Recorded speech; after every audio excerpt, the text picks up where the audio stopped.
देखो हम लोग बात कर रहे हैं वेक्टर प्रोडक्ट का। वेक्टर प्रोडक्ट का मतलब होता है क्रॉस प्रोडक्ट। तो हम लोग दो वेक्टर का डॉट प्रोडक्ट लिखते हो, क्या आता है? स्केलर आता है, उसको हम लोग स्केलर प्रोडक्ट भी कहते हैं। जैसे ए डॉट बी का मैग्नीट्यूड क्या ले रहे थे?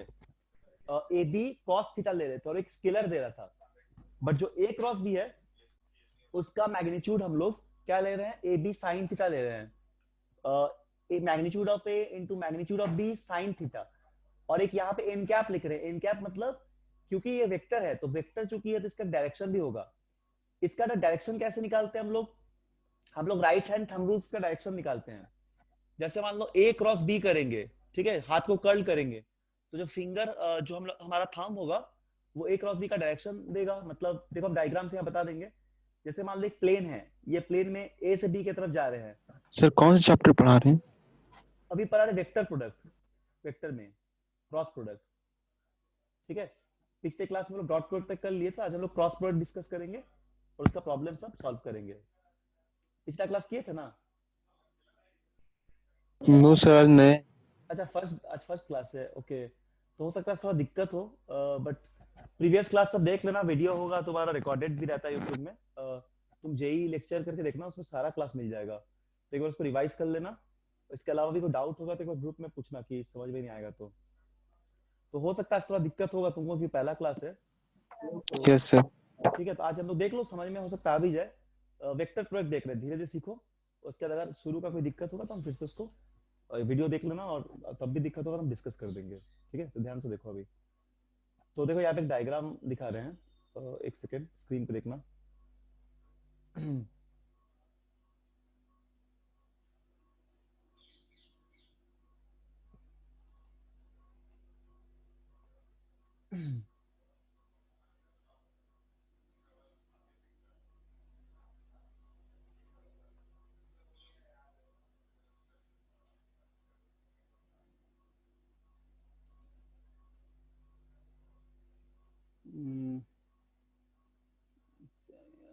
देखो जैसे हम लोग यहाँ पे राइट हैंड थंब रूल का यूज कर रहे हैं, ठीक है।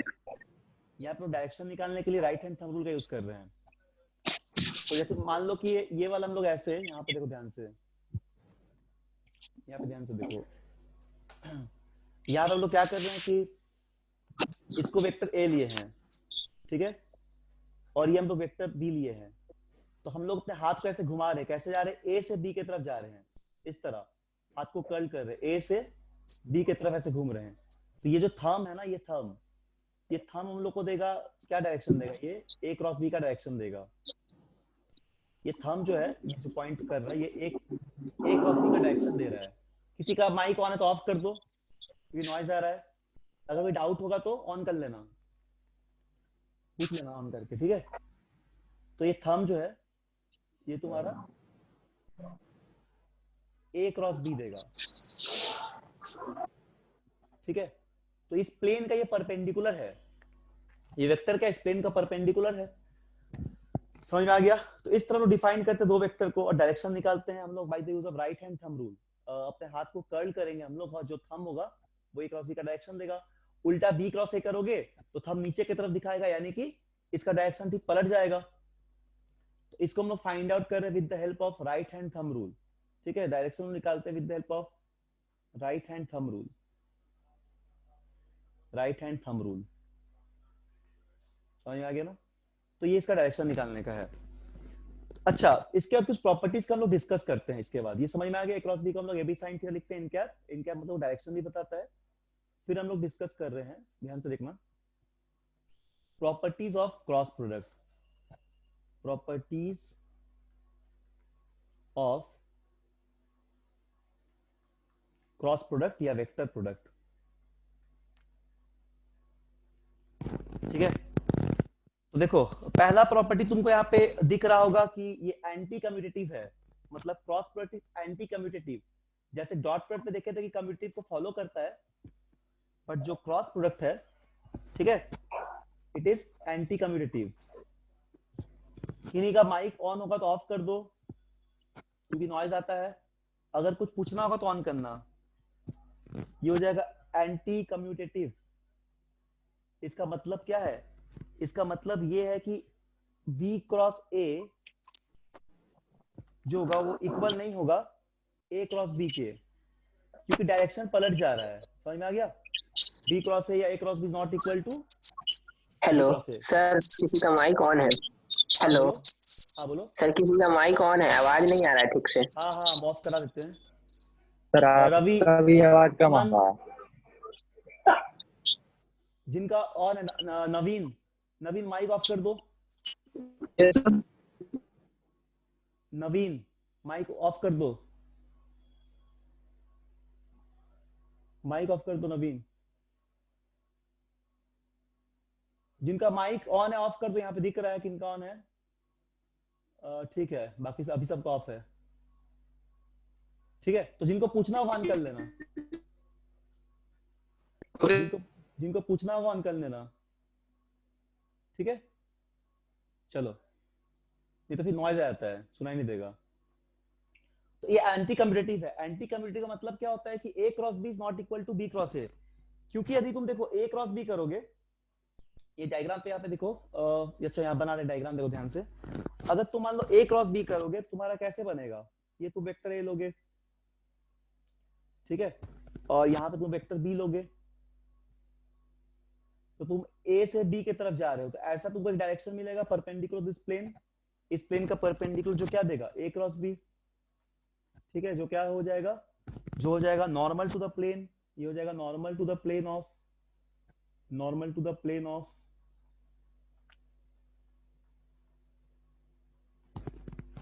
ए एंड बी। समझ में आ गया? और इसी तरह तुम अगर बी क्रॉस ए करोगे, यानी कि अगर यहाँ पे हम बी लिखते हैं और यहाँ पे ए लिखते हैं, तो जब तुम बी से ए की तरफ जाओगे इस तरफ, ठीक है, पहले हम लोग ए से बी की तरफ घूमे, अब क्या हो रहा है? बी से ए की तरफ आ रहे हैं, तो इधर कहीं मिलेगा नॉर्मल। समझ में आ गया ना? यहाँ मिलेगा नॉर्मल, जो क्या दे देगा? जो तुम्हारा बी क्रॉस से देगा।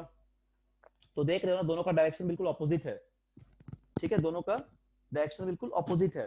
तो ये क्या है? ये प्लेन है तुम्हारा ए क्रॉस बी का, ये वाला जो प्लेन था, ये पूरा प्लेन ए क्रॉस बी का, और ये प्लेन बी क्रॉस ए का है, और इसका नॉर्मल है बी क्रॉस ए, और इस प्लेन का नॉर्मल है ए क्रॉस बी। तो इसी वजह से क्या दिख रहा है हम लोग को? इट इज एंटी कम्यूटेटिव, मतलब एक कम्यूटेटिव लॉ को फॉलो नहीं कर रहा है। ठीक है, दूसरा प्रॉपर्टी क्या है यहाँ पे? दूसरा प्रॉपर्टी है डिस्ट्रीब्यूटिव होगा। ठीक है, डिस्ट्रीब्यूटिव होगा, डिस्ट्रीब्यूटिव लिख सकते हैं, डिस्ट्रीब्यूटिव होगा, डिस्ट्रीब्यूटिव प्रॉपर्टी। यानी क्या लिख सकते हैं हम लोग? ए क्रॉस बी प्लस सी, ठीक, प्लस कर इक्वल टू क्या लिख सकते हैं हम लोग? ए क्रॉस बी प्लस ए क्रॉस सी।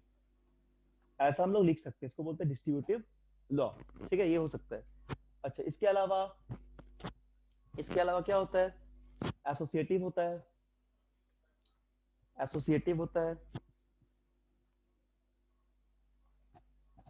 एसोसिएटिव प्रॉपर्टी भी फॉलो करेगा। यानी कि अगर हम लोग ऐसे लिखेंगे, vector A cross B cross, या सॉरी, इसको ए प्लस बी लिख देते हैं, को explain, vector A plus B, ठीक है, cross vector C plus D. तो इसको हम लोग इस तरह लिख सकते हैं, क्या लिखेंगे? Vector A cross C plus vector A cross D plus B cross C plus B cross D. ठीक है, तो ये हो जाएगा तुम्हारा एसोसिएटिव। इसका प्रॉपर्टी कहीं कहीं यूज होगा, समझ में आ रहा है सारा प्रॉपर्टी। चौथा प्रॉपर्टी क्या है? ऑब्वियसली तुमको पता होगा ये बात की, दो वेक्टर का क्रॉस प्रोडक्ट पैरेलल वेक्टर का वो जीरो हो जाएगा, है ना? तो क्या लिखेंगे? Cross product of two parallel vector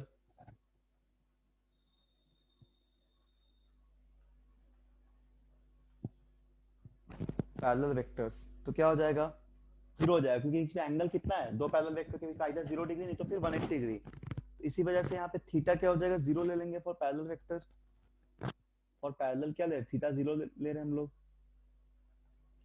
तो यहाँ पे इसलिए क्या हो जाएगा ये? सो ए क्रॉस बी हमको क्या मिलेगा?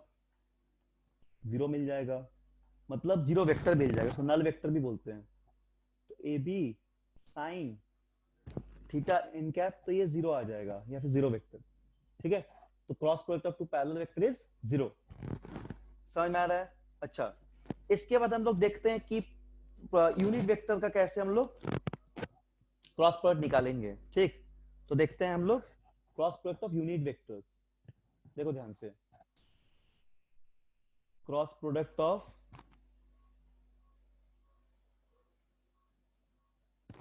Of unit vectors, of unit vectors. ठीक है, यूनिट वेक्टर का क्रॉस प्रोडक्ट। ठीक, तो तुमको पता है कि I cap J cap K cap होता है यूनिट वेक्टर लोग X Y and Z axis. तो देखो यहाँ पे इस तरह एक सर्कल बनाओगे तुम, याद रखने के लिए एक सर्कल ऐसे बनाओगे, और यहाँ पे क्या लिखोगे, एरो ऐसे बनाओगे। ठीक है, एंटी क्लॉकवाइज। ठीक, और ये क्या हो जाएगा, आई यहाँ पे लिखोगे जे, यहाँ पे लिखोगे के। तो देखो आई क्रॉस जे करोगे तुमको क्या मिल जाएगा, के मिल जाएगा। इस बार आई क्रॉस जे करोगे, ऑब्वियस सा बात है, आई जे का परपेंडिकुलर क्या होता है, के कैप होता है। आई कैप और जे कैप प्लेन का परपेंडिकुलर क्या हो जाएगा, के कैप हो जाएगा। तो आई क्रॉस जे की के मिला, उसी तरह हम लोग के क्रॉस आई करेंगे तो क्या मिल जाएगा, जे मिल जाएगा। ठीक है, या फिर अगर हम लोग जे क्रॉस के करेंगे तो क्या मिल जाएगा हम लोग को, जे क्रॉस के करेंगे तो आई मिल जाएगा। ठीक है, तो इसको बोलेंगे हम लोग रूल 1। ठीक है, यूनिट वेक्टर का। अब रूल 2 क्या है, जस्ट उल्टा अगर आएंगे हम लोग, यानी कि अगर हम लोग जे क्रॉस आई लिखते हैं, उल्टा घूम रहे, जे क्रॉस आई, जे से आई की तरफ जाएंगे, तो देखो माइनस के कैप मिलेगा, नेगेटिव के कैप मिल जा रहा है, डायरेक्शन पलट गया, एंटी कम्यूटेटिव। ठीक है, या अगर हम लोग के क्रॉस जे करेंगे तो हम लोग को माइनस आई कैप मिल जाएगा, या यदि हम लोग आई क्रॉस के कर देंगे तो हम लोग को मिल जाएगा माइनस जे कैप। ठीक, तो ये है तुम्हारा यूनिट वेक्टर क्रॉस प्रोडक्ट। अगर आई जे करेंगे तो के मिलेगा, जे आई करेंगे तो के आई करेंगे जे मिलेगा। ऑब्वियसली जिस प्लेन होगा उस प्लेन का, जिस प्लेन का हम लोग क्रॉस प्रोडक्ट ले रहे हैं दो वेक्टर्स के बीच में, उसका परपेंडिकुलर हम लोग को मिलेगा, उसका रिजल्टेंट यानी कि क्रॉस प्रोडक्ट। ठीक है, यदि हम लोग आई क्रॉस आई करेंगे, आई क्रॉस आई, ठीक, तो आई क्रॉस आई करेंगे तो क्या मिल जाएगा, देखो 0 मिल जाएगा, क्योंकि मैग्नीट्यूड ऑफ आई का 1 होगा, मैग्नीट्यूड ऑफ आई का फिर 1 होगा, और इनके बीच में एंगल कितना हो जाएगा, 0 डिग्री हो जाएगा। आई आई के बीच में एंगल कितना होगा, 0 हो जाएगा, तो साइन 0 का वैल्यू 0 होता है। ठीक है, तो इसलिए पूरा तुम्हारा 0 आ जाएगा, यानी कि आई क्रॉस आई या फिर जे क्रॉस जे या फिर के क्रॉस के, ये क्या हो जाएगा, ये 0 हो जाएगा। क्लियर? क्योंकि डॉट प्रोडक्ट में देखे थे कि I dot I, J dot J और के डॉट के 1 होता है, लेकिन इसमें 0 आ जा रहा है। ठीक है, अब देखते हैं क्रॉस प्रोडक्ट यूजिंग कंपोनेंट। अब कुछ कंपोनेंट फॉर्म के यूज करके हम लोग क्रॉस प्रोडक्ट को फाइंड आउट करते हैं। ठीक है, कैसे निकालेंगे इसका रिजल्टेंट, देखो ध्यान से देखना। क्रॉस प्रोडक्ट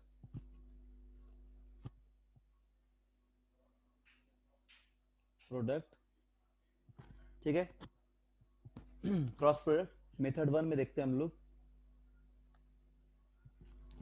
मेथड 1 पे क्या देखते हैं, मेथड 1 पे देखते हैं हम लोग सपोज यूजिंग कंपोनेंट फॉर्म।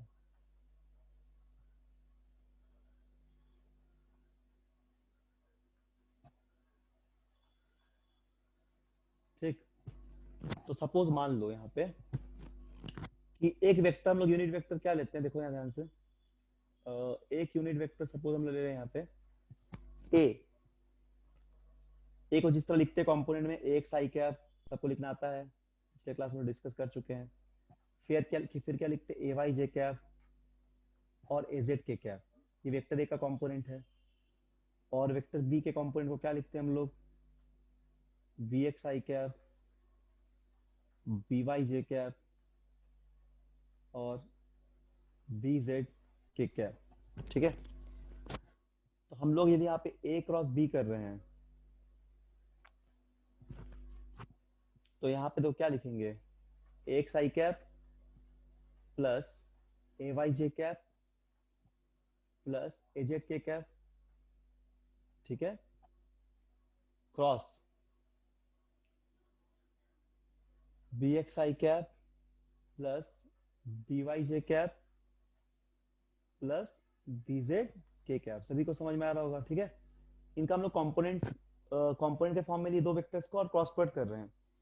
तो यदि इसको सॉल्व करते हैं एक एक करके, ठीक, इसको यदि सॉल्व करते एक एक करके तो पूरा हम लोग को लिखना पड़ेगा, ठीक, पूरा लिखना पड़ेगा। क्या लिखेंगे? कोई डाउट तो बोलो, ठीक है। क्या लिखेंगे? A cross A X B X क्या हो जाएगा? I cross I. इस पूरे को सॉल्व करेंगे तो क्या लिखेंगे? A X B X I cross I, ठीक है। प्लस क्या हो जाएगा? ए वाई बी एक्स हो जाएगा जे क्रॉस आई। इस तरह सॉल्व करते रहेंगे, ए जेड बी एक्स हो जाएगा के क्रॉस आई प्लस सारे टर्म को सॉल्व करेंगे तो क्या लिखेंगे? एक्स बी वाई हो जाएगा आई क्रॉस जे, ठीक है, प्लस ए वाई बी वाई हो जाएगा जे क्रॉस जे, ए जेड बी वाई हो जाएगा के क्रॉस जे, ठीक है। प्लस क्या होगा? एक्स बी जेड हो जाएगा आई क्रॉस के प्लस ए Y B Z J cross आई प्लस हो जाएगा ए जेड बी जेड के क्रॉस के। देखो इतना मल्टीप्लाई करना पड़ा हम लोग को, इतना सॉल्व करना पड़ा, लेकिन हम लोग तो जानते हैं ना जहां पे आई क्रॉस आई, हम लोग तो ये बात जानते हैं जहां पे आई क्रॉस आई या फिर जे क्रॉस जे या फिर के क्रॉस के आएगा वो सारा जीरो हो जाएगा। सॉरी, के क्रॉस के आएगा, ठीक है, वो सारा जीरो हो जाएगा। जहां पे आई क्रॉस आई या जे क्रॉस जे या के क्रॉस के आएगा वो सभी टर्म तो जीरो हो जाएगा, ठीक। उसी तरह क्या हो जाएगा जहां पे आई क्रॉस के आ रहा है, ठीक है, जहां पे आई क्रॉस तुम्हारा जे आ रहा है तो के आ जाएगा, या फिर जहां पे जे क्रॉस आई आ रहा है तो माइनस के हो जाएगा। ये सब टर्म अभी हम लोग देखे जस्ट। तो यहाँ से हम लोग इसको अप्लाई करेंगे इस पे जो हम लोग यहाँ पे रिजल्टेंट आया है, जो मतलब कैलकुलेशन से आया है, ठीक है। सिमिलरली के क्रॉस आई कर रहे हैं तो जे आ जा रहा है, या फिर आई क्रॉस के कर रहे हैं तो माइनस जे आ जा रहा है, ठीक है। या फिर जा ये ऑफ हो गया, फिर ऑफ हो गया फिर से जे क्रॉस, ठीक है। तो हम लोग को पता है कि आई क्रॉस के कर रहे हैं तो माइनस जे आ रहा है, या फिर जब हम लोग जे क्रॉस मतलब इस तरह जब लेते हैं हम लोग क्रॉस प्रोडक्ट्स को आई क्रॉस के, ठीक है, माइनस जे, ठीक। तो इस तरह जब भी हम लोग क्रॉस प्रोडक्ट को ले रहे हैं तो हम लोग को पता है रिजल्टेंट क्या आएगा, समझ में आ रहा है ना। इस तरह पता है कि रिजल्टेंट क्या आएगा। तो अगर इसको ऊपर अप्लाई करेंगे तो हम लोग का रिजल्टेंट यहाँ पे जो बचेगा, ठीक है, यहाँ पे हम लोग क्या बच जाएगा? ए क्रॉस बी, ये डायरेक्ट हम लोग के पास क्या आ जाएगा? इसको तुम जब सॉल्व करोगे तो इन सबको जब तुम यहाँ पुट करोगे वैल्यूज को सॉल्व कर दोगे आगे, तो तुम देखना यहाँ पे बचेगा तुम्हारा ए वाई बी एक्स माइनस के कैप, ठीक है, प्लस क्या रह जाएगा? ए एक्स, यहाँ बचेगा ए जेड बचेगा, सॉरी यहाँ पे बचेगा ए Z B X, J cap बच जाएगा, प्लस बचेगा ए एक्स बी वाई के कैप बच जाएगा, ठीक। प्लस क्या बचेगा? ए जेड बी वाई माइनस आई कैप यहाँ पे रहेगा, plus A X B Z minus J cap रहेगा, और ए वाई बी जेड यहाँ पे रहेगा। यहाँ पे क्या बच जा रहा है? A Y B Z I cap बच जाएगा, ठीक है। तो इसको जब तुम कॉमन लोगे आई cap J cap K cap तो ये वाला टर्म तुम्हारा रहेगा। मतलब यहाँ देखो ध्यान से क्या बचेगा? ए बचेगा यहाँ पे ए Y B Z minus A Z B Y I cap, फिर यहाँ minus A X B Z minus A Z B X J cap और plus A X B Y minus A Y B X K cap. तो ये वाला term तुम्हारा पूरा रहेगा ए cross B इस कंपोनेंट्स का। तो इतना नहीं करना पड़ेगा, हम लोग डिटर्मिनेंट मेथड का यूज करके तुरंत निकाल लेंगे इस वैल्यू को मेथड 2 में। तो इतना नहीं करना पड़ेगा ए क्रॉस बी करने के लिए, ठीक है, कंपोनेंट्स का इतना नहीं करना पड़ेगा। हम लोग क्या करेंगे, डिटर्मिनेंट मेथड का यूज करके तुरंत इसको फाइंड आउट कर सकते हैं। और यदि डिटर्मिनेंट नहीं करते हैं तो अगर ये टर्म याद रहता है तब भी तुरंत हो जाएगा, ठीक है। A cross B A Z B A Y B Z minus A Z B Y I cap minus A X B Z minus A Z B X J cap plus A X B Y minus A Y B X K cap. तो ये वाला याद रहेगा तब भी हो जाएगा, otherwise तुम यहाँ पे डिटर्मिनेंट से सॉल्व करोगे, अदरवाइज नहीं तो तुम डिटर्मिनेंट से यहाँ पे सॉल्व करोगे। देखो कैसे करते हैं मेथड 2 में, ठीक है। तो यहाँ पे मेथड 2 देखते हैं, ध्यान से देखना, इसी को यूज करें डिटर्मिनेंट को। ये बार बार याद नहीं रहेगा हम लोग को, इतना याद रहेगा तो अच्छा बात है, अदरवाइज हम लोग डिटर्मिनेंट से तुरंत सॉल्व कर लेंगे। प्रैक्टिस हो जाएगा। Cross product method 2, component form का मेथड 2, इसको बोलते हैं डिटर्मिनेंट मेथड।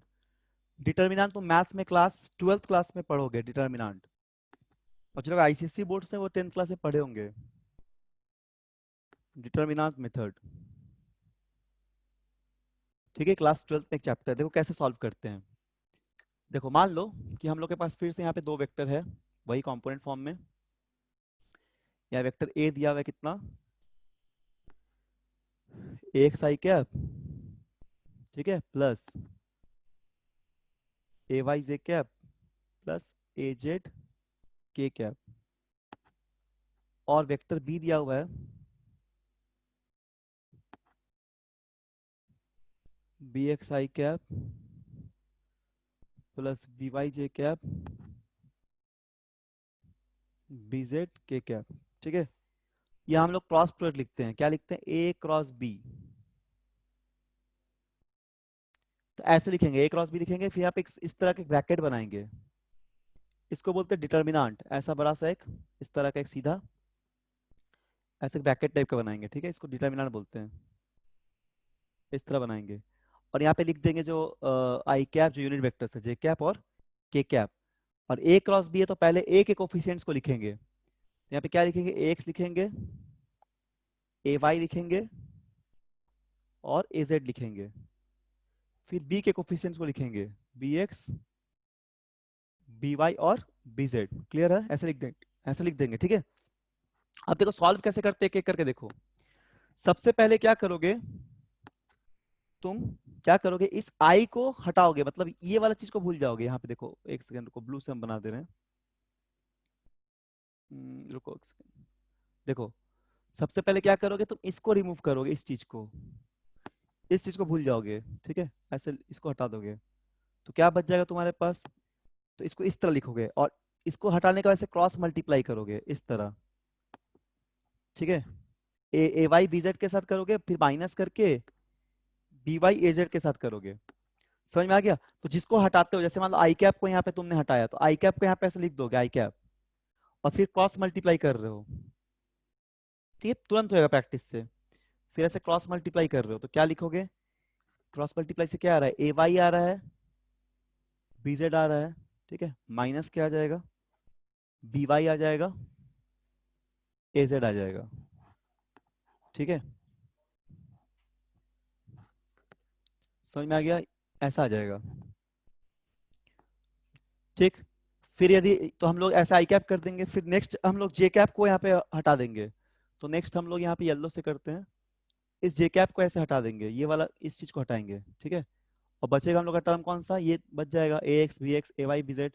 तो नेक्स्ट हम लोग जब जे कैप के लिए लिख रहे हैं तो जे कैप के लिए लिखेंगे, क्या बच जाएगा, जे कैप को तुमने लिख दिया, फिर फर्दर तुम यहाँ पे क्या बच जा रहा है, देखो ए एक्स हो रहा है, ए जेड बच रहा है, ए वाई बी एक्स और बी जेड। तो फर्दर फिर यहाँ से तुम क्रॉस मल्टीप्लाई कर रहे हो, ए एक्स को बी जेड के साथ, ठीक है, और बी एक्स को ए जेड के साथ, ऐसे। तो यहाँ पे क्या लिख दोगे, जे कैप, ठीक है, लेकिन यहाँ पे माइनस जे कैप देना, यहाँ पे माइनस देना पड़ेगा इस ऑर्डर को लिखने के लिए, ये डिटरमिनेंट में आता है। इस जे कैप का माइनस लगाना पड़ेगा खुद से इस ऑर्डर को मेंटेन करने के लिए, और मल्टीप्लाई कर दो, ऐसे करते हैं X B Z minus B X A Z, ठीक ऐसे। फिर नेक्स्ट के कैप के लिए, तो जब के कैप के लिए कर रहे हैं तो इस वाले टर्म को हम लोग हटा रहे हैं और ये वाला बच रहा है, इस टर्म को हटा रहे हैं के कैप के साथ, तो क्या लिख देंगे के कैप, और क्या रह रहा है यहाँ पे ए एक्स ए वाई और बी एक्स बी वाई, फिर से फर्दर क्रॉस मल्टीप्लाई करते हैं। तो ऐसे में तुमको समझा इसलिए ऐसा इतना टाइम लग रहा है, ये 1 मिनट में हो जाएगा, उससे भी कम में, ठीक है। ओरल कैलकुलेशन से हो जाता है, तुरंत कैलकुलेशन कर देना है हम लोग को। तो यहाँ पे फिर लिखोगे के कैप, क्या हो जाएगा X B Y cross multiply कर रहे हैं minus B X A Y, ठीक है। तो फाइनली जो हम लोग का रिजल्टेंट आएगा, देखो वही आया, फाइनली जो हम लोग का ए क्रॉस बी आया, जो पहले मेथड से आया था वही आया है, दोनों में से किसी से भी जो मतलब ये इजी पड़ेगा, वो तो याद नहीं रखना पड़ेगा, इसको सॉल्व करना है, बस सॉल्व करना है, ठीक है। तो ए क्रॉस बी क्या हो जाएगा, I cap A Y B Z minus B Y Z minus J कर दोगे यहाँ पे X B Z minus B X A Z plus K cap कर दोगे, ठीक है। ब्रैकेट में क्या हो जाएगा A X B Y minus B X A Y. Sir ये चैप्टर कौन सा है सर? वेक्टर, मैथमेटिकल टूल्स में वेक्टर अलजेब्रा, ठीक है।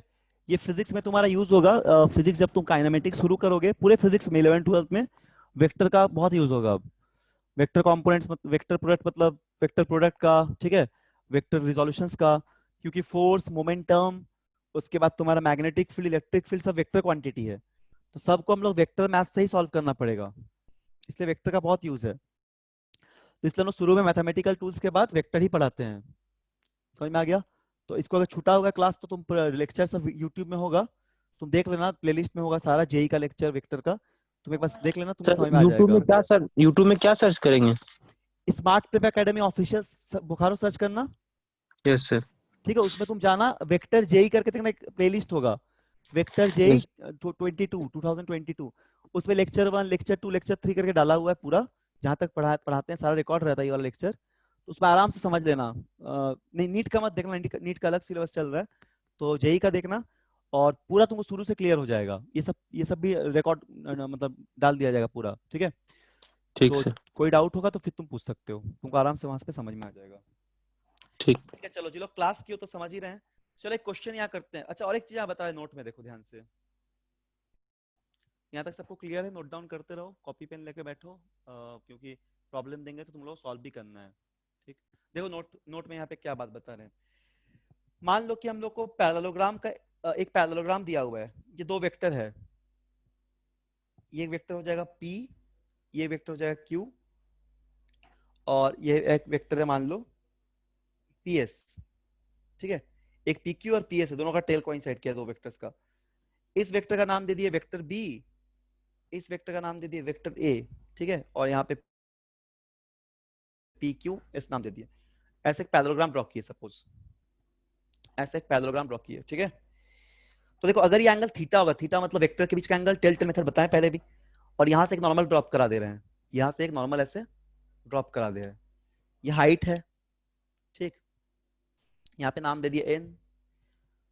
तो यदि मान लो तुमको इसका क्या क्रॉस प्रोडक्ट फाइंड करना है क्रॉस बी का, तो तुम क्या लिखते हो, अभी सिखाए हैं, क्रॉस प्रोडक्ट तुम लिखोगे जब ए क्रॉस बी, तो ये क्या आ जाएगा, ए बी साइन थीटा आ जाएगा, ठीक है। अब देखो ये h तुम कैसे लिखोगे, अगर ये b है ये थीटा है, तो ये h तुम्हारा क्या हो जाएगा, b साइन थीटा हो जाएगा ना, ट्रिग्नोमेट्री से यही h हो जाएगा b साइन थीटा, ठीक है। तो क्या हम इस a क्रॉस b को a इंटू एच लिख सकते हैं? ऑब्वियसली लिख सकते हैं। तो बेसिकली क्या दिया, बेसिकली इस पैरेललोग्राम का क्या दे दिया, एरिया दे दिया, बेसिकली ये इस पैरेललोग्राम का एरिया दे दिया।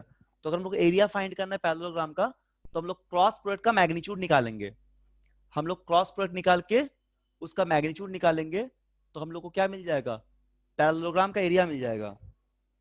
ठीक है, इस पैरेललोग्राम का हम लोग को क्या मिल जाएगा, एरिया मिल जाएगा।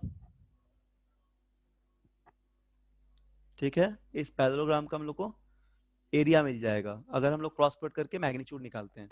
चलो इस पे क्वेश्चन करते हैं, एग्जांपल। ठीक है, मान लो एक वेक्टर है यहाँ पे ए, जो कितना दिया हुआ है, I cap plus 2j cap plus 3k cap, और एक वेक्टर दिया है बी, जो दिया हुआ है suppose 2i cap minus 3j cap plus k cap. हम लोग को निकालना है, ये है calculate the area of parallelogram whose adjacent sides are given by the vector। ये सपोज adjacent sides है, ये sides है दिया हुआ है, तो हमको क्या निकालना है, हमको फाइंड करना है area of parallelogram. Area of हम लोग को निकालना है पैरेललोग्राम। ठीक है, तो हम लोग क्या करेंगे, जस्ट क्रॉस प्रोडक्ट कर देंगे, उसका मैग्नीट्यूड निकालेंगे। तो क्या लिखेंगे आप, ए क्रॉस बी लिखेंगे, सबको पता चल गया है। फटाफट इसका डिटर्मिनेंट लेके सॉल्व कर देंगे। ठीक है, लिख देंगे आई कैप जे कैप और के कैप, और मैग्नीट्यूड कितना है 1 आई का, ये 2 ये 3, 2 माइनस 3 और 1। ठीक, फटाफट लिखो अब। तो यहाँ सॉल्व करोगे तो क्या आ जाएगा, देखो आई कैप करेंगे तो आई कैप करेंगे तो 2 हो गया, 2 माइनस 1 2, और माइनस 3 इंटू 3 9, मतलब प्लस 9 हो जाएगा। सॉल्व कर लो, फिर लिखो माइनस जे। ठीक है, माइनस जे हो जाएगा, फिर क्या बचेगा यहाँ पे, ये हो जाएगा तुम्हारा 1 नहीं 6, 3 इंटू 2 6 हो गया। ठीक है, 6 और यहाँ पे हो रहा है -1। ठीक, 6 माइनस 1, अच्छा माइनस जे करेंगे तो हाँ यहाँ पे 6 माइनस 1 आ जा रहा है, और 1 माइनस 6 आ रही है, 1 माइनस 6 इसको पहले करना पड़ता है ना, हाँ ये 1 माइनस 6, ये 1 माइनस 6। ठीक, फिर क्या हो जाएगा के कैप, के कैप करेंगे तो क्या आएगा -3 -4, हाँ -3 -4। तो सॉल्व करो तो क्या आ जाएगा, देखो 11 आई कैप प्लस 5 जे कैप, ये जे कैप है, प्लस कितना, सॉरी माइनस आएगा 7 के कैप, माइनस आ जाएगा 7 के कैप। ठीक है, -7 के कैप। तो ये हो जाएगा हम लोग का वेक्टर। इसका हम लोग को मॉड चाहिए एरिया के लिए, तो एरिया जब हम निकालेंगे इस पैरेललोग्राम का तो क्या लिखेंगे, magnitude of A cross B करेंगे, जो कितना आ जाएगा, जो आ जाएगा हम लोग का रूट ओवर, जो आ जाएगा रूट ओवर यहाँ पे 11 का स्क्वायर प्लस 5 का स्क्वायर प्लस -7 का स्क्वायर। ठीक है, तो रूट ओवर 195 स्क्वायर यूनिट इसका आंसर हो जाएगा। समझ में आ गया, 195 स्क्वायर यूनिट इसका आंसर हो जाएगा। क्लियर है ना? तो इसको हम लोग यहाँ पे इस तरह हम लोग फाइंड आउट कर लेंगे। ठीक है, एरिया पैरेललोग्राम। एक और सवाल देखते हैं, नंबर 2 नंबर एग्जांपल, ये नंबर 1 था, दूसरा नंबर देखते हैं। ठीक है, देखो ध्यान से, सभी को समझ में आ रहा होगा, 195 स्क्वायर यूनिट आएगा ये 195। तो अब एक क्वेश्चन उसमें निकालना है, calculate the area of triangle. Calculate the area of triangle, area of the triangle.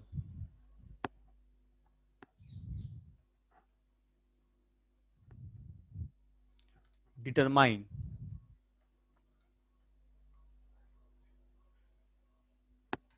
determined, calculate the area of triangle determined by two vectors,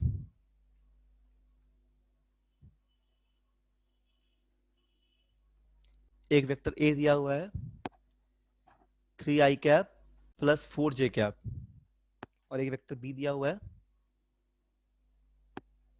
-3i cap plus 7j cap. तो हम लोग को फिर से क्या निकालना है, हम लोग एरिया ऑफ ट्रायंगल निकालने के लिए क्या करेंगे, जो मैग्नीट्यूड ऑफ क्रॉस प्रोडक्ट होगा उसका हाफ ले लेंगे। ठीक है, तो सबसे पहले हम लोग मॉड ऑफ क्रॉस प्रोडक्ट निकालते हैं।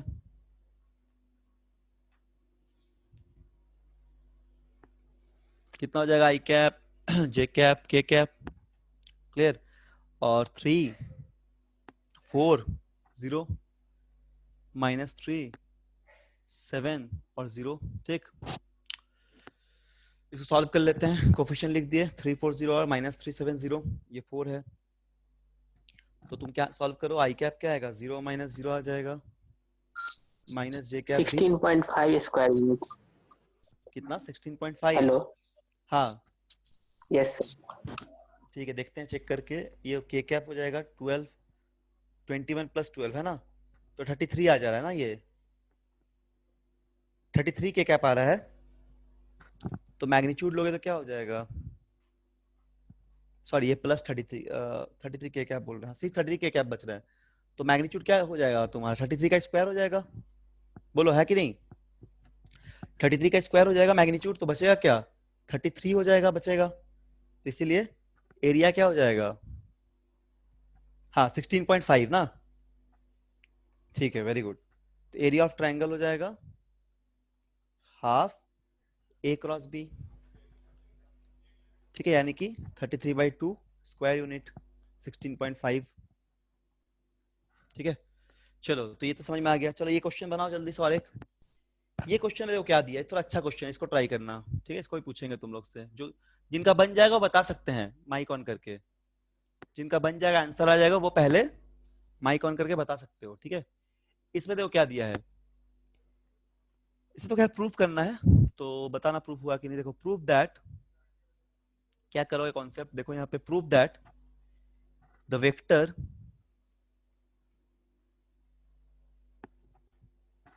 वेक्टर्स ए इक्वल टू दिया हुआ कितना 3i cap -2j cap plus k cap, और एक वेक्टर बी दिया हुआ है i cap -3j cap plus 5k cap. ठीक, एंड सी दिया हुआ है यहाँ पे, सी दिया हुआ है, सी कितना दिया हुआ है, सी दिया हुआ है तुम्हारा 2i cap plus j cap -4k cap दिया हुआ है। तो इसमें ये प्रूव करना कि फॉर्म राइट एंगल ट्राइंगल, ये पता करो, मतलब ये प्रूव करो कि ये तीनों जो वेक्टर है ये एक राइट एंगल ट्राइंगल बना रहा है। ठीक है, ये पहला क्वेश्चन है। और एक दूसरा बताते इसमें, ट्राइंगल, ये ट्राइंगल लिख रहे हैं, रुको ठीक से लिख देते हैं। क्वेश्चन नोट डाउन कर लेना कॉपी में फटाफट और अपने से बनाओ। हम 1-1 मिनट का टाइम देंगे, 1 मिनट 2 मिनट करके। ठीक है, नॉर्मल नॉर्मल सवाल है तो 1-1 मिनट देंगे, अच्छा क्वेश्चन रहेगा तो थोड़ा ज्यादा देंगे। ठीक है, ये हो जाएगा, प्रूफ करो कि given vectors are right angle, मतलब जो तीनों वेक्टर एक राइट एंगल का फॉर्मेशन कर रहा है, ये प्रूफ करना है। और इसका दूसरा पार्ट है, ये पार्ट ए मान लो, इसको पार्ट ए नाम दे दो। और दूसरा पार्ट क्या दिया हुआ है, determine the unit vector, determine the unit vector, एक यूनिट वेक्टर निकालिए जो कि parallel to the cross product, बस उसका डायरेक्शन वही होगा जो इन दो क्रॉस प्रोडक्ट का डायरेक्शन होगा, parallel to the cross product. वो यूनिट वेक्टर का वही डायरेक्शन होगा जो इस क्रॉस प्रोडक्ट का डायरेक्शन होगा, कि दोनों पैरेलल है। Cross product of the vector, ठीक है। चलिए 1 मिनट का टाइम दे रहे, इसको ट्राई कीजिए सब लोग, और जिनका आंसर आ जाएगा बताइएगा। ठीक है, जिनका भी आंसर आएगा। सर फर्स्ट वाला प्रूफ हो गया। प्रूफ हो गया, बताओ कैसे किए हो। सर A.C करने पे 0 आ जाएगा। हाँ वेरी गुड, A.C करने में 0 आ जाएगा। और क्या दिखाया उसमें, क्या सर? और क्या उसमें दिखाए हो। और कुछ नहीं। और कुछ नहीं, ट्रायंगल लॉ दिखाओगे, ट्रायंगल लॉ फॉलो कर रहा है कि नहीं। Yes yes sir. हाँ तो वो भी दिखाना पड़ेगा। देखो एक जन बनाया, वेरी गुड, पहले कोई एक बनाए हैं, बाकी लोग भी देखो। ए पार्ट का सॉल्यूशन, ए पार्ट का सॉल्यूशन देखो क्या है। जैसे कि तुमको यहाँ बोला है कि प्रूफ कीजिए कि दो वेक्टर जो है, तीन वेक्टर जो आपस में राइट एंगल ट्रायंगल बनाएगा। तो देखो हम सिखाए तुमको यहाँ पे राइट हैंड, ये sorry triangle law vector addition. तो क्या सिखाएं कि दो वेक्टर अगर ऐसा है, वेक्टर ए और वेक्टर बी, दोनों का अगर इस तरह हेड और टेल ऐसे कोइंसाइड कर रहा है, ठीक है, तो ऐसा हमको एक रिजल्टेंट मिल जाएगा, तभी तुम्हारा एक ट्रायंगल बनाएगा। अब देखो चेक करो कि इनका रिजल्टेंट क्या दे रहा है। तो देखो इस क्वेश्चन सवाल में अगर हम लोग बी और सी को ऐड करते हैं, बी प्लस सी को, तो देखो बी प्लस सी को ऐड करने से हम लोग को ए मिल जाता है। समझ में आया ना? यानी कि डायग्राम बी प्लस सी को ऐड करने से हम लोग को यहाँ पे ए मिल जा रहा है। ये तो कोई रैंडम डायग्राम बनाया था ऐसे ही। इस वेक्टर में देखो बी प्लस सी को तुम ऐड कर रहे हो तो क्या मिल जाए, ए मिल जा रहा है, यानी कि ये ट्रायंगल लॉ को फॉलो करेगा। पहला जो हमारा लॉजिक है वो क्लियर हो गया, ट्रायंगल लॉ को फॉलो करेगा। क्योंकि वी वेक्टर कितना है, आई कैप है। वी वेक्टर कितना आई कैप है, -3 j कैप है प्लस 5 k कैप है। और सी वेक्टर कितना है, 2 i कैप है प्लस j कैप है -4 k कैप है। तो इन दोनों का जो एडिशन है वो 3 i cap -2 j cap plus k cap आता है। ये तो सवाल प्रूफ हो गया। अब दिखाना है दोनों में कि कोई एक वेक्टर जो है जिनका डॉट प्रोडक्ट 0 आ जाए, तो बोलेंगे परपेंडिकुलर है, मतलब इनमें से दो वेक्टर का के बीच का एंगल जो है वो 90 होना चाहिए, दोनों का डॉट प्रोडक्ट 0 आना चाहिए। तो चलो करके एक एक करके देखते हैं। यदि हम लोग a डॉट b करेंगे, हम डायरेक्ट लिख देते हैं, ठीक है। तो a डॉट b करने से क्या आएगा, देखो 3 और माइनस कितना, ये आ गया 6, मतलब 3, i डॉट i तो 1 हो गया, ठीक है, प्लस 6 आ जा रहा है 6। देखो a डॉट b करके 6 j डॉट j और प्लस आ जा रहा है 5 k डॉट k। तो इनका जो प्रोडक्ट है वो आ जा रहा है 3 प्लस 6 प्लस 5, है ना, तो 14 आ जा रहा है। तो मतलब ये 0 नहीं है, तो ये तो परपेंडिकुलर नहीं होगा। दूसरा, हेलो हाँ बोलो। सर, आवाज नहीं आ रही थी। आवाज नहीं आ रहा है, अभी आ रहा है क्या? हाँ ठीक है, ओके, बोल देना आवाज नहीं आने से। रुका, माइक्रोफोन को थोड़ा सामने लगा लेते हैं, शायद इसलिए नहीं आता होगा। तो बी डॉट सी करके देख रहे हैं। तो बी डॉट सी करने पे कितना बच जा रहा है हम लोग के पास, देखो 2 i cap dot i cap -3 j cap dot j cap और -20 k cap dot k cap. तो ये भी हम लोग का कितना बच जा रहा है, -21 आ जा रहा है, तो ये भी 0 नहीं आ रहा है। अब हम लोग बी डॉट सी करके देखते हैं। तो यदि हम लोग बी डॉट सी कर रहे हैं, या सॉरी सी डॉट ए कर रहे हैं, सी डॉट ए करके देखते हैं, या ए डॉट सी, दोनों एक ही बात है, कम्यूटेटिव लॉ होता है।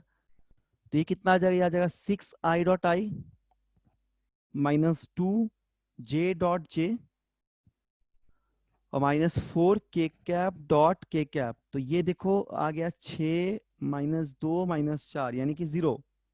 तो यानी कि सी डॉट ए अगर 0 है, इसका मतलब सी और ए जो है वो राइट एंगल फॉर्म करता है, ठीक है। सी और ए राइट एंगल बनाता है, यानी कि इस तरह का वेक्टर बनाएंगे। यहाँ पे बी प्लस सी जो है तुम्हारा, मतलब सी डॉट ए के बीच में एंगल 90 है, तो दोनों के बीच में 90 ऐसे बनेगा और एक वेक्टर बन जाएगा, यानी कि एक राइट एंगल ट्रायंगल हो जाएगा, ठीक है। It gives a right angle triangle. समझ में आ गया? ये क्या दे देगा, एक राइट एंगल ट्रायंगल दे देगा, ठीक है। अगर इसको वे वेक्टर मानेंगे, इसको ये मानेंगे, तो ये रिजल्टेंट हो जाएगा। तो इस तरह हम लोग प्रूफ कर लिया। और दूसरा सवाल बनाया हो कोई, क्या किसी ने पार्ट भी बनाया है इस सवाल का? Determine the unit vector parallel to cross product of the vector 3 i cap -5 j cap plus 10 k cap. और b कितना दिया हुआ है, b दिया हुआ है 6 i cap plus 5 j cap plus 2 k cap. क्या किसी ने बनाया है इसको, बताइए कोई बनाए तो। ये 6 है, ये 5 है, बोलो कोई बनाए हो। तो देखो इसका क्या करोगे तुम, इस क्रॉस प्रोडक्ट का बस नॉर्मल निकालोगे, एक डायरेक्शन निकालोगे, वही तुम्हारा उस पैरेलल वेक्टर का भी डायरेक्शन होगा, क्योंकि दोनों पैरेलल है, ठीक। तो देखो ध्यान से, बी नंबर, तो बी में क्या दिया है, मान लो तुमको क्या निकालना है कि एक यूनिट वेक्टर निकालना जो ए क्रॉस बी का पैरेलल हो। तो हम लोग ए क्रॉस बी को क्या लिखते हैं, ए क्रॉस बी को हम लोग क्या लिखते हैं, देखो इसको लिखते हैं हम लोग mod of A into mod of B into sine theta, ठीक है, into N cap, N cap लिखते हैं हम लोग, ठीक है। या फिर हम लोग डायरेक्ट क्या लिखेंगे, mod A cross B into sine cap, इसको ऐसे लिख सकते हैं।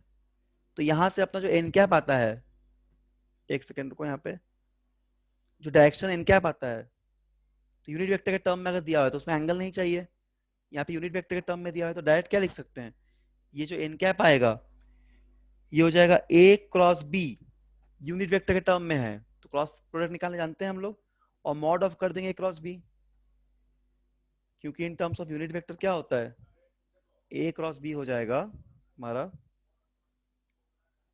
Mod of A cross B into N cap हो जाएगा। ठीक है, तो चलो अब ए क्रॉस बी निकालते हैं। तो ए क्रॉस बी हम लोग को दिया हुआ था दो vector,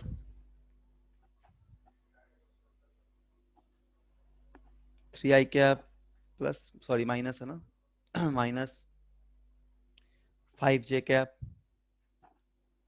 plus 10k cap. Cross करके यहाँ पे निकालना है क्या, 6i cap plus 5j cap plus 2k cap. ठीक है, तो इसका डिटर्मिनेंट निकालो जल्दी से। i j k क्या हो जाएगा, 3 माइनस 5 और 10 और यहाँ पे 6 5 और 2। इसका आगे सॉल्व कर लो,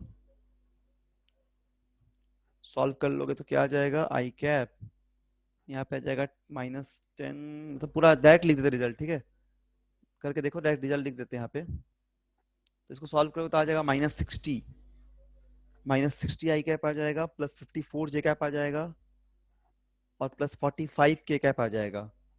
तो इसका अगर मैग्नीट्यूड निकालोगे तुम, थोड़ा लेंदी आ रही है,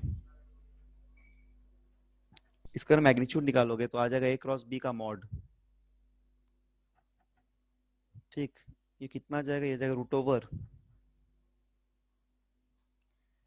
60 का स्क्वायर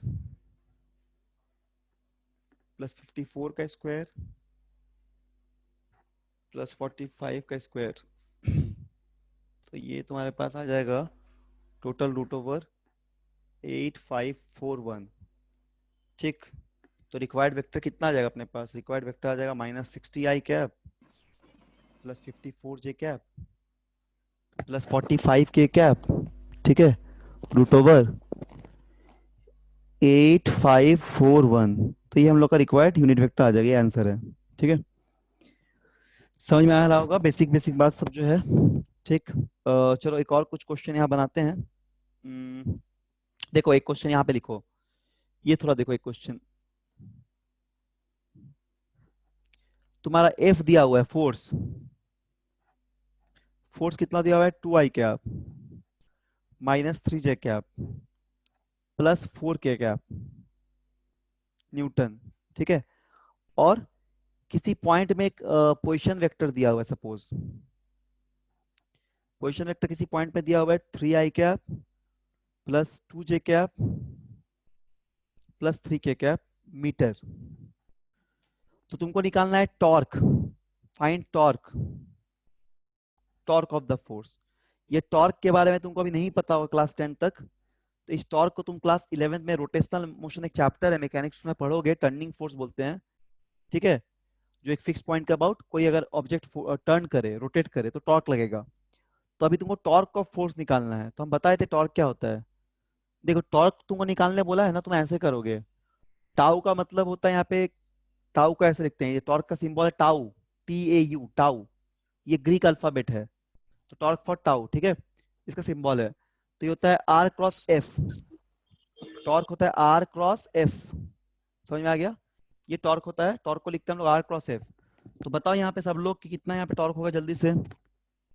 हेलो, हाँ बोलो। -17 आई कैप प्लस 6 जे कैप प्लस 13 के कैप। ओके ठीक है, कोई बनाए है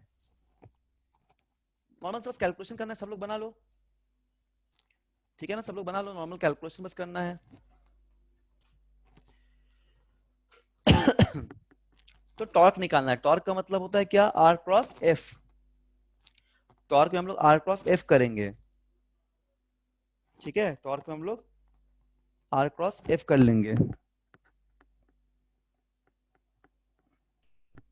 तो कितना बोले, बोलो फिर से आंसर बताओ, तुम कितना बोला, कितना बताया था आंसर। हेलो, हाँ कितना बोले थे।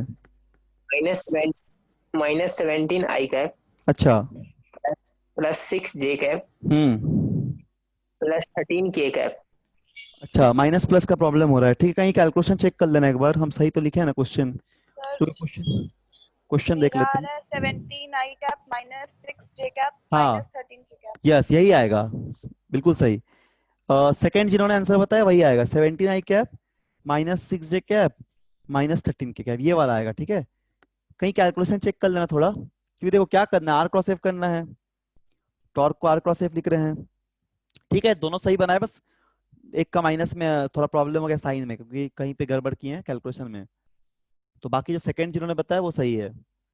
देखो आई क्रॉस जे लिख दोगे तो आर क्या क्या होगा, कोफिशिएंट 3 2 3, और एफ का क्या होगा 2 माइनस 3 और 4। ठीक, बस सॉल्व कर देना है। तो यहाँ से सॉल्व करने से कितना बच जाएगा, आई हटाओगे तो क्या होगा, यहाँ पे तब देखना बचेगा 8 और ये प्लस प्लस मतलब तुम्हारा 3 9 मतलब हाँ 17, 17 बच जाएगा, पॉजिटिव 17 आई कैप माइनस 6 जे कैप बचेगा और माइनस 13 के कैप बचेगा, ये आंसर हो जाएगा। ठीक है, ये हो जाएगा आंसर। चलो और एक सवाल करते हैं, ये थोड़ा सा अच्छा क्वेश्चन है, बट हो सके तो थोड़ा सा भी तुमको इस तरफ टर्म में दिक्कत होगा, बट टेंशन मत लेना, ये सारा टर्म तुम क्लास 11th में पढ़ोगे, टॉर्क मोमेंटम एंगुलर मोमेंटम बोलेंगे वो सब पढ़ोगे, तो बस सिखाने के लिए सब क्वेश्चन करा रहे हैं अभी। वेक्टर का एप्लीकेशन है ये सब, जरूरत पड़ेगा आगे भी। देखो ये वाला सवाल क्या है, ये क्वेश्चन सब लोग नोट डाउन कर जल्दी से। इफ अ पार्टिकल, ये हम बना देंगे, if a particle of mass m is moving, if a particle of mass m is moving with constant velocity, सब लोग क्वेश्चन नोट डाउन कर लो, with constant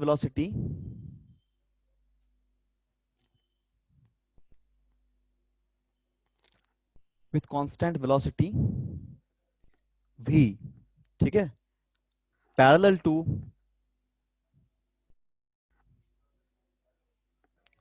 x axis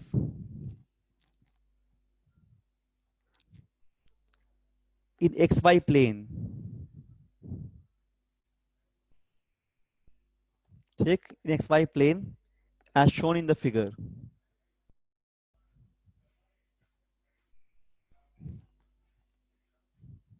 as shown in the figure, ठीक, find its angular momentum, इस term से डरना मत, find बता रहे क्या होता है, फाइंड इट्स एंगुलर मोमेंटम। देखो इस वेक्टर के क्रॉस प्रोडक्ट का यूजेस तुमको ज्यादातर मिलेगा रोटेशनल मोशन में, रोटेशनल मैकेनिक्स में, तो एंगुलर मोमेंटम, टॉर्क, ये सभी जो टर्म है ये रोटेशन मोशन पे आएगा। Find its angular momentum with respect to origin, with respect to origin,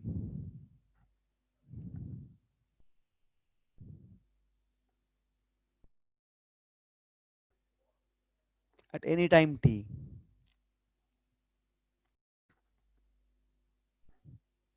ठीक है, at any time t। देखो सवाल क्या, डायग्राम कैसा बना हुआ है, देखो ध्यान से, यहाँ पे कुछ ऐसा डायग्राम में दिया गया है, कुछ ऐसा दिया गया, ठीक है, यहाँ पे एक्स वाई एक एक्सिस है, सपोज एक्स वाई प्लेन है, वाई हो गया, इधर एक्स ले लेते हैं, और यहाँ पे कोई मास है जो पैरेलल टू तुम्हारा एक्स एक्सिस मूव कर रहा है, एक मास m है, इसका वेलोसिटी v वेक्टर है, ये पैरेलल मूव कर रहा है, कहाँ से, ये पैरेलल मूव कर रहा है एक्स एक्सिस का, ठीक, ये सपोज ये तुम्हारा यहाँ पे ओरिजिन हो गया, और यहाँ से इसको ऐसे ओरिजिन से इसका जो डिस्टेंस है पॉइंट मास का ये हो गया, ठीक है, ये सीधा होगा लाइन, और ये लाइन भी सीधा है यहाँ से, तो ऐसे मूव कर रहा है पैरेलल टू एक्स एक्सिस। तो तुम्हें निकालना होगा कि एंगुलर मोमेंटम कितना होगा, तुम्हें निकालना होगा कि एंगुलर मोमेंटम कितना होगा, ठीक है। तो देखो एंगुलर मोमेंटम पता है क्या होता है, देखो यहाँ बता रहे हैं, अभी के लिए इतना जान लो, बाद में इसको डिटेल्स में पढ़ोगे, बार बार बता रहे डिटेल्स में पढ़ोगे। एंगुलर मोमेंटम होता है जैसे बचपन में तुमने पढ़ा लीनियर मोमेंटम, उसी तरह एंगुलर मोमेंटम वेक्टर के टर्म में आएगा रोटेशनल मोशन में, ये होता है L equal to R cross P, R cross P, ठीक है। आर यहाँ पे क्या है बताते हैं, आर मतलब तुम्हारा यहाँ पे एक परपेंडिकुलर डिस्टेंस उस पॉइंट से, आर का मतलब, और पी का मतलब होता है लीनियर मोमेंटम, पी मतलब वही लीनियर मोमेंटम जो तुम क्लास 9 में पढ़ते थे, एम इंटू वी, क्लास 9 में तुम पढ़े फोर्थ चैप्टर में, पी का वही मतलब होता है लीनियर मोमेंटम, ठीक है। तो हम लोग को यहाँ पे क्या चाहिए, हम लोग को एंगुलर मोमेंटम चाहिए, तो इसको एल लिख दे रहे हैं हम लोग, और यहाँ पे क्या लिखेंगे, आई कैप जे कैप और के कैप, और एक्स वाई जेड तीन प्लेन पे आई cap J cap K cap, और उस तरह मोमेंटम भी तीन प्लेन में क्या होगा, पी एक्स होगा, पी वाई होगा और पी जेड होगा। अब देखो मोशन जो एक्स वाई प्लेन पे है, मोशन किस में, एज, ध्यान देना यहाँ पे, as motion in the X Y plane.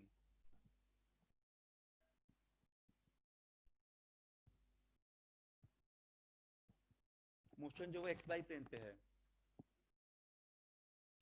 इसीलिए क्या होगा, z यहाँ पे तुम्हारा 0 हो जाएगा, इसी वजह से pz भी क्या हो जाएगा, 0 हो जाएगा। ठीक है, तो मोमेंटम बचेगा क्या, यहाँ पे तुम तब ये z वाला कंपोनेंट हटा दो, ये k वाला कंपोनेंट ऐसे ही हट गया, तो सीधा सीधा तुम्हारा मोमेंटम क्या बच जाएगा, सॉल्व कर दो, मोमेंटम क्या बच जाएगा, सॉल्व कर दो। ठीक है, यहाँ पे जो मोमेंटम तुम्हारा यहाँ पे रहेगा उसको जस्ट सॉल्व करना है, क्योंकि z तो 0 है और pz भी 0 है, तो सीधा तुम यहाँ मोमेंटम को सॉल्व कर दो, आई कैप और जे कैप बच रहा है।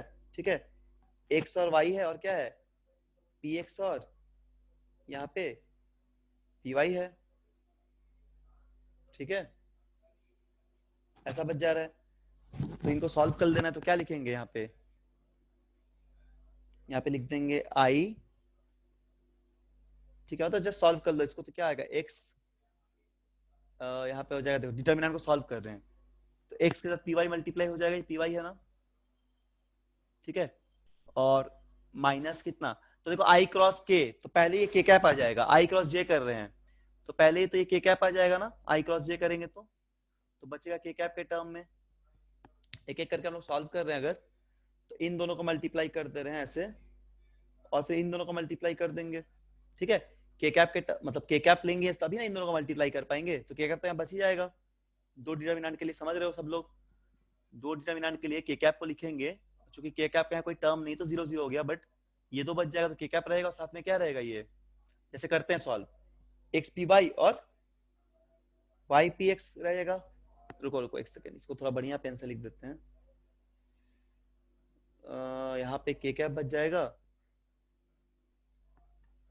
रुको यहाँ पे क्या बच जाएगा, देखो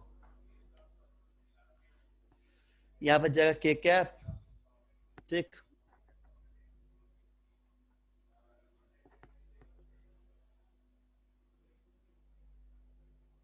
यहाँ क्या बच जा रहा है हम लोग के पास, के कैप। ठीक है, और साथ में इधर क्या बच जा रहा है, X P Y minus Y P X. ठीक है, तो ये रह जा रहा है अपने पास, एल का वैल्यू क्या रहता है, एल का वैल्यू रहेगा यहाँ पे के, एल का वैल्यू क्या रह रहा है, के, यहाँ बचता है X P Y minus Y P Z. अब देखो यहाँ पे x यहाँ पे क्या हो जाएगा, x मतलब एक डिस्टेंस ले रहे हैं, तो x मतलब अगर v वेलोसिटी से मूव कर रहा है, और ठीक है, यहाँ ध्यान दो। हेलो, हाँ बोलो। सर पी एक्स ना होगा, X P Y minus P P P X, हाँ यहाँ px अंतिम स्टेप में। हाँ यहाँ px हो जाएगा, यहाँ पे ना, हाँ px हो जाएगा। ठीक है, यस सर। x py, ये लिखने में गलती बाय मिस्टेक से लिख दिए थे, y px, यहाँ देखो px सही लिखे हैं, तो हाँ y px हो जाएगा। अब देखो यहाँ x कितना हो जाएगा, v से मूव कर रहा है, देखो ये बॉडी v से मूव कर रहा है, तो t टाइम पे अगर ये आगे बढ़ेगा तो t टाइम पे कितना होगा, इसका x डायरेक्शन होगा v इंटू टी, डिस्टेंस क्या होगा x की तरफ, vt हो जाएगा। मान लो t टाइम पे निकालना है तो x vt हो जाएगा। और y कितना गया, देखो डायग्राम में y कितना दिख रहा है, y एक्सिस दिख रहा है तुम्हारा, y एक्सिस b दिख रहा है। ठीक है, t टाइम में अगर v से मूव कर रहा है तो x vt गया होगा, डिस्टेंस स्पीड इनटू टाइम, और ये y पे b तक गया है, तो y कितना b है हमारे पास डायग्राम पे। ठीक है, और px क्या हो जाएगा, px mv हो जाएगा, मास इनटू वेलोसिटी, मोमेंटम होता है, क्योंकि x एक्सिस पे वेलोसिटी v है और मास तो बॉडी का m ही रहेगा। और सिमिलरली py 0, क्योंकि y की तरफ कोई वेलोसिटी है नहीं, तो बस वैल्यूज को पुट कर दो। क्लियर हो गया ना, तो एक अच्छा क्वेश्चन था थोड़ा समझने के लिए। तो vt इंटू 0 कर दोगे माइनस b इंटू mv कर दोगे, तो देखो यहाँ तुम्हारा जो मोमेंटम बचेगा वेक्टर में ही बच रहा है, तो obviously angular momentum is also vector quantity, m v b के कैप बचता है। ठीक है, so this is the given answer, मतलब ये जो है वो आंसर आ जाएगा, ये हम लोग का आंसर आ जाएगा यहाँ। चलो नोट डाउन कर लो फटाफट इसको, डायग्राम देख लेना अच्छे से, कोई किसी को डाउट तो पूछ ले इस सवाल में। बस यहाँ एंगुलर मोमेंटम निकालने आई क्रॉस जे किए हैं, सॉरी मतलब तुम्हारा ये क्या बोलते हैं मोमेंटम हम लोग निकाले L equal to R cross P किए हैं, ठीक है, आर क्रॉस पी, और डायग्राम से यहाँ सबको रिप्रेजेंट किया हम लोग, उस तरीके से लिखे हैं। क्लियर है? चलो एक और सवाल हम लोग देखते हैं जल्दी से। अभी हम लोग के पास 15-10 मिनट टाइम है, फिर क्लास हो जाएगा 4:30 से फिर से, तो हम लोग 25 तक करेंगे क्लास, 4:25 तक। तो चलो 2 क्वेश्चन हो जाएगा। उसके बाद घर में क्या करोगे तुम लोग?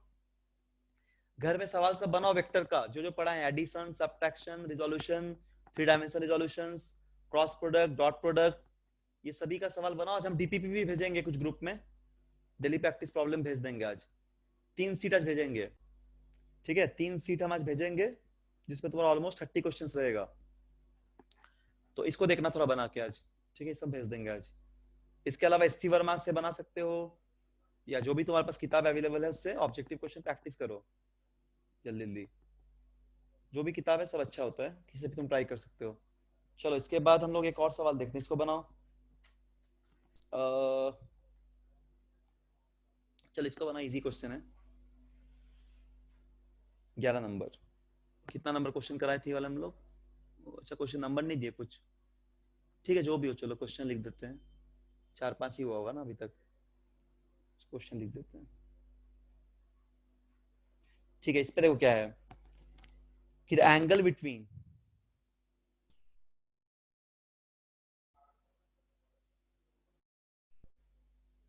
the angle between the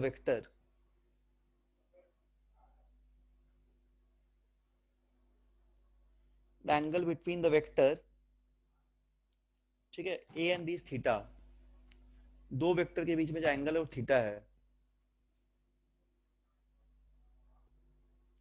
find the value of triple product, find the value of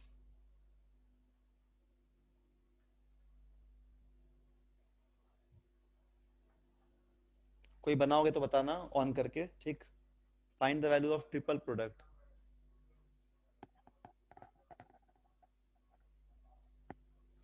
क्या हो जाएगा ट्रिपल प्रोडक्ट? मतलब a डॉट b क्रॉस ये बताना है क्या होगा, ठीक। चलो बताओ, कोई भी बता सकते हैं जिनका बन जाएगा। ट्रिपल प्रोडक्ट का जो वैल्यू है बताइए क्या होगा।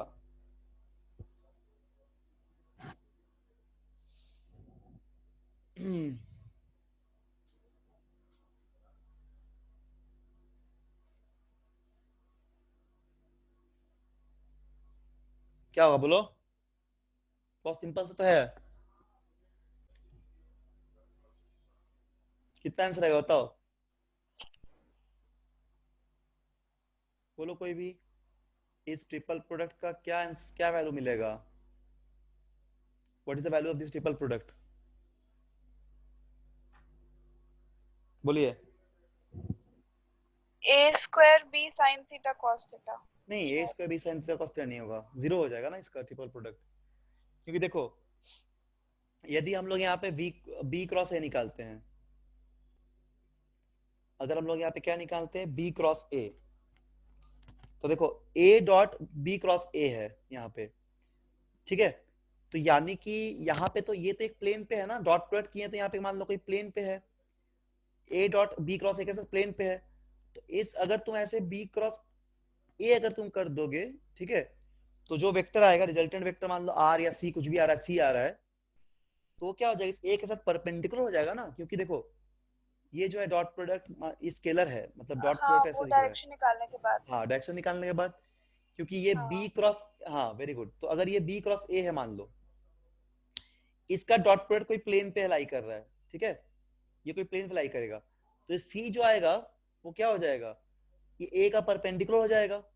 क्लियर है कि नहीं? तो दो हाँ। वेक्टर अगर परपेंडिकुलर डॉट प्रोडक्ट होता है तो उनका एंगल कितना हो जाएगा, 90, सॉरी एंगल क्या हो जाएगा, 0 डिग्री हो जाएगा यहाँ पे, ठीक है, क्योंकि यहाँ पे क्या देख रहे हैं हम लोग, ये परपेंडिकुलर है to both, perpendicular to both, ठीक, वेक्टर ए एंड बी। देखो ना, एक प्लेन पे है ना, इस ए के साथ ये प्लेन पे ही होगा, तो इसलिए वेक्टर परपेंडिकुलर है बोथ ए और बी का। तो अब इसका डॉट प्रोडक्ट यानी कि ए जो है वो रिजल्टेंट का परपेंडिकुलर हो जाएगा। तो अगर ए सी परपेंडिकुलर रहेगा तो डॉट प्रोडक्ट जीरो आएगा। हम लोग जानते हैं कि दो परपेंडिकुलर का डॉट प्रोडक्ट जीरो आता है, तो इसका आंसर हो जाएगा जीरो। ठीक है, तो छोटे छोटे कॉन्सेप्ट्स को याद रखना है, इसको भूलने से फिर दिक्कत हो जाएगा। इसके अलावा तुम पैरेललोग्राम का ट्रायंगल सॉरी एरिया, ट्रायंगल का एरिया निकाल सकते हो, एंगुलर मोमेंटम टॉर्क निकाल सकते हो। ठीक है, उसके अलावा जो भी प्रोडक्ट्स का जितना भी प्रॉपर्टीज बताए हैं प्रोडक्ट का, क्रॉस प्रोडक्ट डॉट प्रोडक्ट का, उन सबका यूज करके बहुत सारा प्रूफ आता है। इसी तरह सवाल आएगा ट्रिपल प्रोडक्ट निकालना, इसको सॉल्व कर सकते हैं with the help of vector. ठीक, तो चलो एक क्वेश्चन करा देते हैं, फिर हम छोड़ देंगे अभी, क्योंकि फिर तुम दूसरा क्लास भी है अभी नेक्स्ट। तो चलो इसको देख लेते हैं, अगर नहीं बना पाएंगे आज तो इसको घर में एक बार ट्राई करना। क्वेश्चन एक बार लिख लो जल्दी से, तो नेक्स्ट क्लास में हम इसको फिर बताएंगे। ठीक, चलो इसको ट्राई कर लो एक बार, ये क्वेश्चन लिख लो। क्वेश्चन जो लिखो अब डिक्टेट कर दे रहे हैं। अ cube is placed, a cube is placed, a cube is placed, ठीक है, so that show that one corner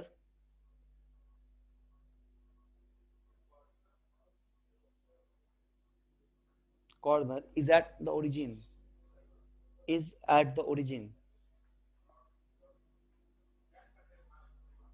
and the three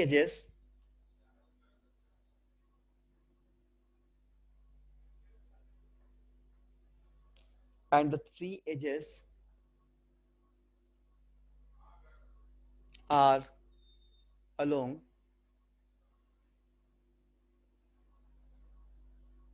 the xy and z axis of a coordinate system.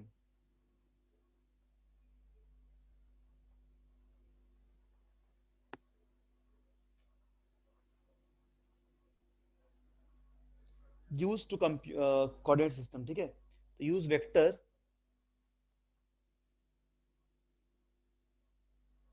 to compute। अगर ये सवाल नहीं समझ में आ रहा होगा, नहीं बनेगा, तो हम नेक्स्ट क्लास में इसको बता देंगे, अगर टाइम रहेगा तो बता देंगे, अदरवाइज नेक्स्ट क्लास में बता देंगे, नहीं तो अभी बता ही देंगे। ठीक है, टाइम तो है थोड़ा सा। तो ये क्वेश्चन देखो, क्यूब इज प्लेस्ड, ऐसा कोई क्यूब है, यहाँ पे एक्सिस ड्रॉ कर लो पहले, जेड एक्सिस, सपोज इधर जेड दिया हुआ है, डायग्राम दिया हुआ है क्वेश्चन में, ये दिया हुआ है वाई और ये दिया हुआ है एक्स, सॉरी सीधा थोड़ा होगा।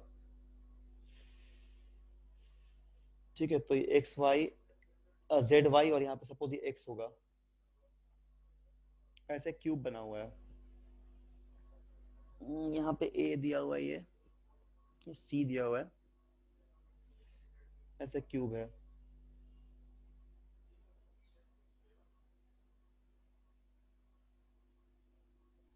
ठीक, तो यहाँ पे ए है, इस जगह पे ए है।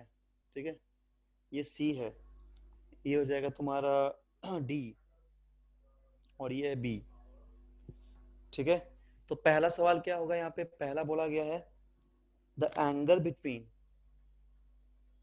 क्या निकालना, वेक्टर का यूज करके निकालना है, the angle between the as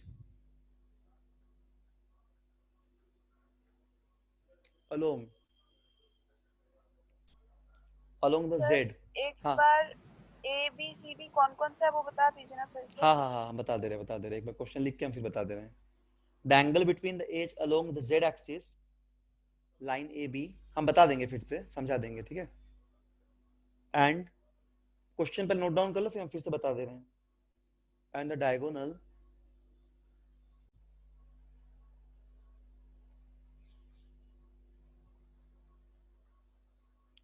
from the origin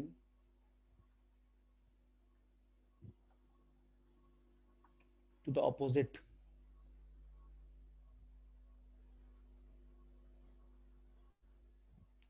the opposite corner.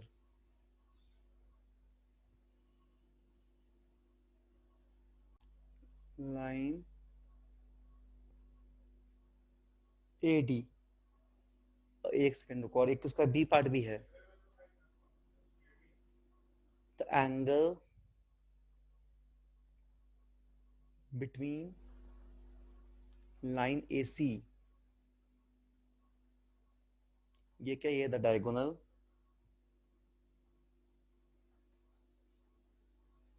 Of a face है,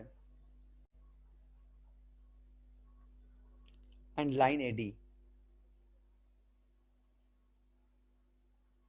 देखो देखो जो पूछ रहे थे यहाँ पे बता दें डायग्राम फिर. देखो इस क्यूब में ना, यहाँ पे तुम्हारा इस डायगोनल पे मतलब क्या दिया गया, the angle between the edge along z axis, line AB. यहाँ पे एक AB लाइन दिख रहा है ना, A और B, एक लाइन दिख रहा है z के तरफ है, ये z के तरफ है, यहाँ पे A है, यहाँ B है. और the diagonal from the origin to opposite corner, और AD जो अपोजिट कॉर्नर पे है, यहाँ पे D है, यहाँ पे A है, इस जगह पे D है, ठीक, इस कॉर्नर पे D है. रुको रुको एकदम डायग्राम या ठीक से देख लो. इस जगह पे D है, यहाँ पे इस कॉर्नर पे है, यहाँ पे B और इस कॉर्नर पे C है. ठीक है, तो ये सवाल दिया गया. तो वेक्टर का यूज करके क्या निकालना है, वेक्टर का यूज करके हम लोग को निकालना है एंगल लाइन AB के बीच का z एक्सिस और डायगोनल फ्रॉम द ऑपोजिट जो AD के बीच का एंगल निकालना है. और हम लोग क्या निकालना है बी पार्ट में, एंगल बिटवीन लाइन AC निकालना है और लाइन AD निकालना है. AC क्या है, फेस ऑफ द डायगोनल है, ये फेस ऑफ द डायगोनल में AC है, डायगोनल के फेस पे. ठीक है, तो चलो इसको हम लोग सॉल्व करते हैं फटाफट. इस क्वेश्चन को देख लो, फिर हम क्लास छोड़ देंगे अभी, क्योंकि हम लोग के पास 5 मिनट है. और देखो इसको जल्दी से सॉल्व कर दे रहे हैं. तो क्या हो जाएगा, मान लो कि लेट साइड जो है क्यूब का वो D है. इसको नोट डाउन करते रहो जल्दी से. D है, ठीक है, समझ जाओगे, सिंपल सा है. तो देखो अगर हमको चाहिए यहाँ पे AB लाइन, AB वेक्टर का डायरेक्शन क्या है, D है, और किधर है, Z के तरफ है, तो k कैप कर देंगे हम लोग, D k कैप. ठीक है, और हमको AD चाहिए, तो AD क्या हो जाएगा, AD इस प्लेन पे है, AD x तुम्हारा IZ के प्लेन पे है, क्यूब में है ना AD, तो ऐसे यहाँ पे AD होगा. तो इसको रिजॉल्व करते हो वेक्टर से 3 डायमेंशन में. तो AD को अगर तुम रिजॉल्व करो तो क्या हो जाएगा, DI कैप हो जाएगा, प्लस सबको समझ में आ रहा होगा DJ cap plus DZ cap k cap. तो इनका एंगल चाहिए, थीटा एंगल मान लो, लेट एंगल जो है वो क्या है, थीटा है मान लो. तो निकालो यहाँ पे थीटा.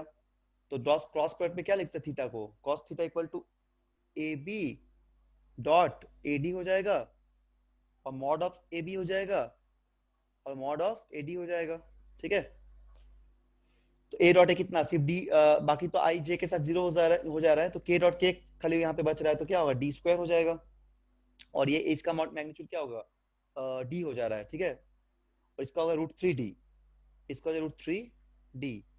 तो क्या बच जाएगा यहाँ पे 1/√3. समझ में आ गया पहला सवाल. तो यहाँ पे इसलिए थीटा क्या होगा, cos इनवर्स 1/√3 हो जाएगा. तो ये फर्स्ट पार्ट का आंसर है हम लोग का. This is the answer of first part. ये आंसर हो जाएगा फर्स्ट पार्ट का, ए पार्ट का था. अब बी पार्ट का देखते हैं. बी पार्ट में तो भी तुम लोग बना सकोगे. तो बी पार्ट में क्या बोला, AC बोला है और AD के बीच में बोला है. तो AC देखो कहाँ पे है, AC ये वाला है, फेस ऑफ द डायगोनल है, the diagonal of the face है. तो किस प्लेन पे होगा, ये J और K प्लेन पे, मतलब Y और Z प्लेन पे है. तो AC हो जाएगा D